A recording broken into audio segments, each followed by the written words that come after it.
এক বৌদ্ধ সন্ন্যাসীকে তার এক শিষ্য জিজ্ঞাসা করলেন, গুরুদেব, অলসতা আমাদের জীবনে কি কি ক্ষতি করে, আর এটা থেকে ফেরার উপায় কী?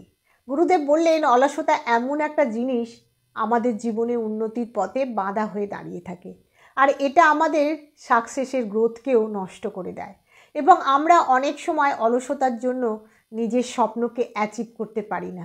গুরুদেব বললেন, আমি 5টা টিপসের কথা বলবো যেটা আমাদের অলসতা কাটিয়ে উঠতে সাহায্য করবে। নাম্বার 1, অলসতা কাটিয়ে উঠতে আমাদের সঠিক লক্ষ্য স্থির করতে হবে। যতক্ষণ না আমাদের একটা সঠিক লক্ষ্য থাকবে ততক্ষণ কিন্তু আমরা কাজ করার কোনো মোটিভেশন পাবো না। আর আমরা যদি কাজ করার সঠিক মোটিভেশন না পাই তাহলে অলসতা আমাদের ঘিরে ধরবে। তাই আমাদের সবার প্রথম নিজেকে এই প্রশ্ন করা উচিত যে আমাদের সঠিক গোল সেট করা আছে কি না।